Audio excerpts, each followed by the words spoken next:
వయస్సులో నేను ఇంటర్మీడియట్ చదివే సమయంలో నా శరీరంలో భయంకరమైనటువంటి వ్యాధి వచ్చి ఉన్నది దేవుని బిడ్డలారా.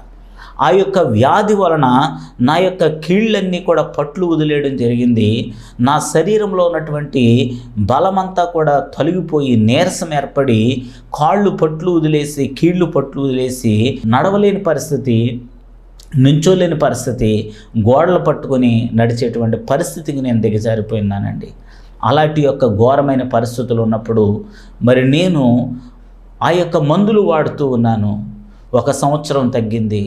మరలా 2వ సంవత్సరంలో కరెక్ట్గా అదే సమయానికి మరలా 2వసారి కూడా నా మీద ఆ వ్యాధి దాడి చేసింది. ఆ సమయంలో నేను ప్రభువుకు ప్రార్థన చేశాను, ప్రభువా నీ కృప నాపై ఉంచండి. నా శరీరంలో ఉన్నటువంటి రక్తమంతా కూడా కలుషితమయ్యి మరి నా రక్తమంతా కూడా బలహీనమైపోయింది. నా